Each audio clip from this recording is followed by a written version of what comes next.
Hi everyone! For today's video naman, Matabungkay Beach naman ang itutour natin for today. Samahan nyo naman kaming mag-swimming saka mag-ikot dito sa Matabungkay Beach. Let's go!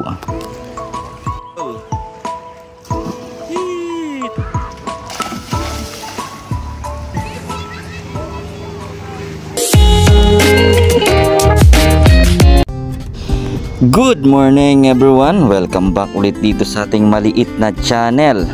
Ngayong araw nga, nandito nga tayo sa Matabungkay Beach. Located naman siya dito sa Maylian, Batangas. Sinasabi nga ng karamihan na napakaganda daw ng beach na to. Kaya nainganyo naman tayong puntahan to. Sana naman di tayo ma-disappoint pagdating natin kasi nga maraming nagre-recommend sa atin na gawan na natin ang reviews to. Bago nga tayo makapasok, pinara muna tayo dito sa isang babae dahil meron daw palang babayaran na environmental fee. Ang halaga naman ng environmental fee nila ay 25 pesos per head. Pagkatapos nga nating magbayad, nagdire-diretso na tayo dito papasok dito sa loob ng Matabungkay Beach. And we are finally here guys, dito sa kanilang pinagmamalaking Matabungkay Beach dito sa Maylian. Ito nga't kasalukuyan nating binababa yung mga gamit natin. After nga nating magbaba ng gamit, dumiretso na tayo dito sa kanilang parking space. Balian nga pala yung mga rate nila dito sa kanilang parking space. Dito nga sa loob ng parking space guys, makikita mo tong kahoy na to na namumulaklak. Naisingit ko lang kasi nakakuha yung atensyon ko dyan sa may kahoy na yan. Di ko lang alam exactly kung anong name ng kahoy na yan, pero napakaganda niya at namumulaklak talaga. Paki-comment naman sa comment section guys kung anong tawag dyan sa kahoy na yan, para naman malaman natin at malaman din ng iba nating mga subscribers. Ito nga pala yung nakuha nating cottage dito sa Matabungkay Beach. Meron siyang kasamang kwarto, saka isang double deck. Tapos malinis na CR. Kasama naman nun yung burner, di kasama yung gas. Kumuha din tayo ng gas, ang halaga naman nun 300. Ito na nga pala yung beach nila guys. Kung napapansin nyo, maraming nakaplutang na floating cottage. Ang halaga naman ng floating cottage nila ay nasa 2,000. May enjoy mo na yung buong maghapon mo kakalutang-lutang sa kanilang floating cottage.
Meron nga rin pala silang ino-offer dito na island hopping, snorkeling. Ang halaga naman noon nasa 150 per head. May banana boating din sila dito guys. Ang halaga naman yan per head is nasa 250 naman.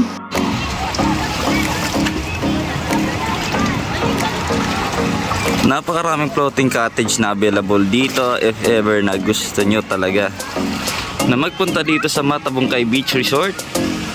Mura lang yan guys.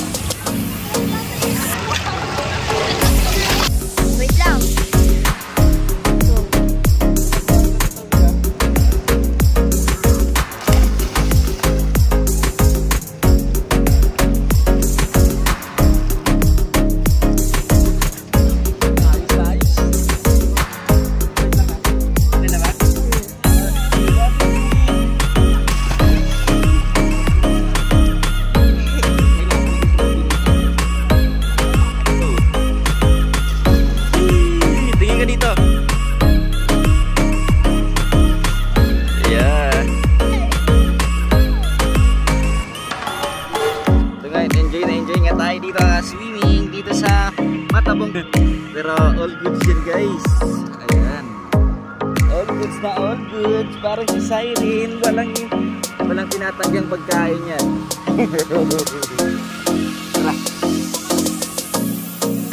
Dito nga may nakasalubong nga tayo mga followers nga natin. Shout out sa inyo mga ma'am. Di ko lang kayo masyadong kilala pero malaking shout out sa inyo.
Hey guys, bilang si Siren.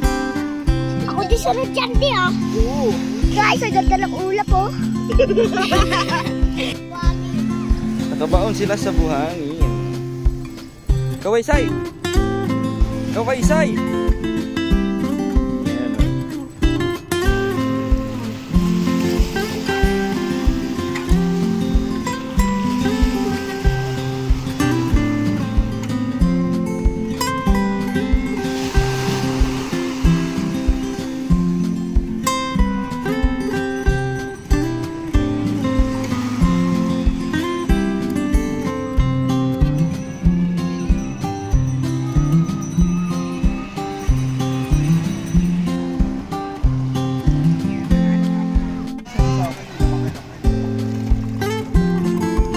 Kaibigan eh. Nag-isa lang ako sa buhay.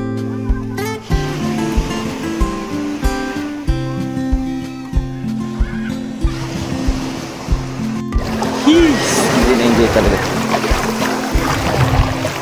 Malimit ako nasa beach kasi nga ito yung trabaho natin. Yeah. Halos araw-araw na dito tayo sa beach guys. Huwag na kayo magulat kung lahat ng content ko puro nasa beach ako.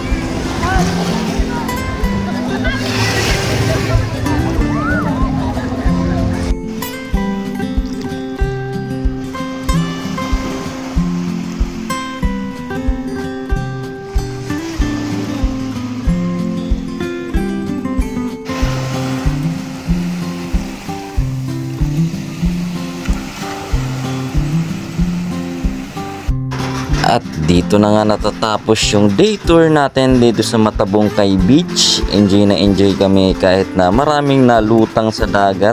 Pero di na namin pinansin yun dahil nga gusto lang naman namin mag-enjoy dito sa beach. Saka may review rin natin to. Maraming salamat ulit sa pagsama nyo. Hanggang sa susunod na video guys. Thank you for watching and God bless.